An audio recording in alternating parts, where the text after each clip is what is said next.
হারাম শরীফে এক আবেদের কান্না।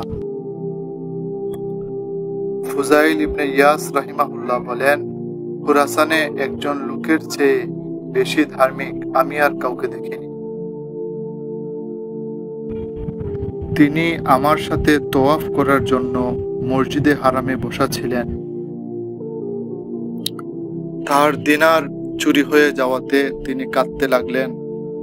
আমি বললাম, আপনি দিনারের জন্য কাঁদছেন? তিনি বললেন, না,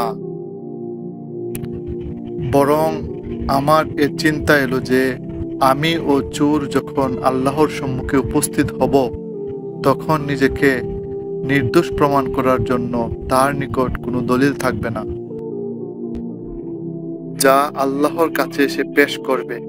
এজন্য আমার দয়া হলো, তাই কাঁদছি। সম্মানিত ভাইয়েরা, দয়া করে চ্যানেলটা সাবস্ক্রাইব করুন, লাইক করুন এবং আপনার মতামত কমেন্টে জানান।